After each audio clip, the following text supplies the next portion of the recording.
All right, so really quickly, once again, before we start messing around with the synthesizer, I really do advise you go back and look at these videos. Equal loudness contour, phase, complex polar waveforms, noise and distortion, arbitrary wave generator, these ones on sound sculpting, harmonics, timbre, harmonic distortion, non-harmonic, timbre of instruments and understanding complex issue, sound sculpting, there's 3 of those. There's a bunch of him here on spectral content shaping. Let's see, there's some other ones that there's a bunch of those that like there's like 7.2 in spectral content shaping. Shaping your saturation. These are 2 big ones to take a look at, understanding sound. Dynamic range reduction, the basics, compression or coloration. Stereo field is another series to really understand that, or get at least the basics of it, understanding of it. Signal flow, learning audio engineering, acoustics, a whole series here on acoustics, and basic music theory. This isn't set up to where you become you're not a huge theoretician when you get done with this series, but you have some basic understandings of the basic constructs of music theory. And there's another set of here on basic MIDI. So I really suggest you go through those, because basically the more you understand all those concepts, the better you're going to understand the synthesizer. Because as you understand all those concepts, that you're trying to create something.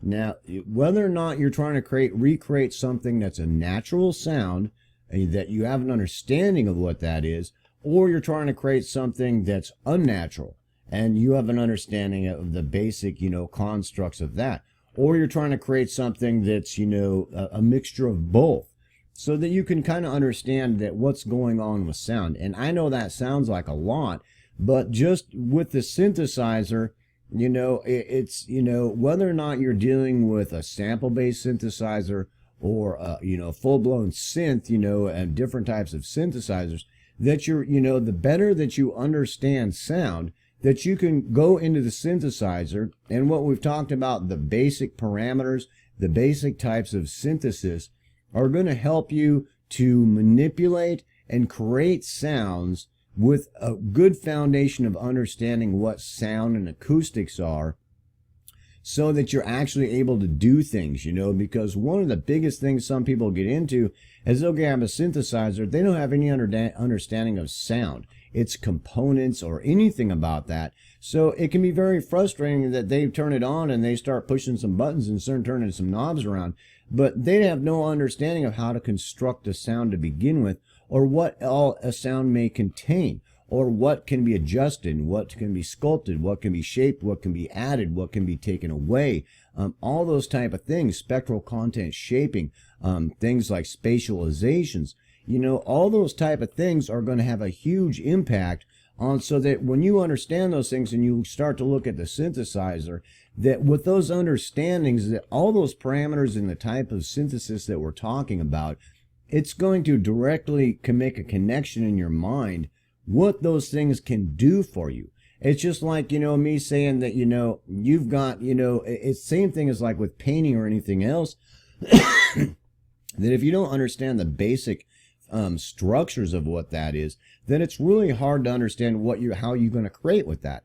You might be lucky and become, some, awesome painter, in 2 minutes, but if you don't actually study color and what color does and how different combinations of color can do different things, and 3D drawing, and different things or different aspects of drawing, and sculpting and things like that, that your painting is never going to reach that level of being some phenomenal thing. No matter, you go out buy $1 million synthesizer, that the chances are that you're going to be able to produce work like that isn't going to be very good without you understanding some of those concepts. So, if you're going to be that, to do that, it's just like a painter. I'd say you go study drawing, all aspects of it, sculpting, and paints, color, and and hues, and everything related to it, and then you can have a paint palette, dude, because then you might have some idea what to do with it, and I know that sounds like a lot, But you'll find as you go through those videos, it might take you a little while, but you should have a pretty good foundation of understanding so that when you start sound sculpting audio that's, in your sampler or in the synthesizer or just a piece of audio, that you're much better able to deal with sound and understand, what can happen to it. What can happen to it is the big thing. What can happen to sound? And then you can start working with what can happen to sound, to create. Does that make sense? Or to uncreate, to recreate, that whole concept. So I know I might reiterate that a lot, but that's a huge thing to get into your head.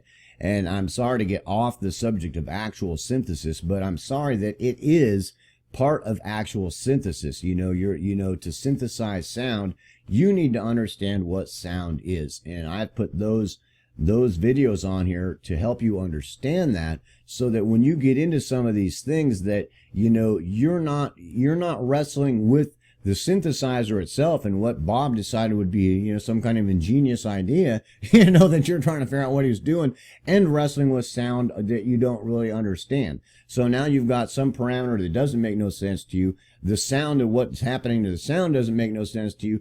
And the actual concept of what he was doing doesn't make any sense. So now you've got two different things that are confusing to you, that are going to make it very difficult for you to actually use that synthesizer or that sampler, in the way that it was meant to be used. So I'll stop saying anything now. And I just wanted to put that out there so that, that's very important.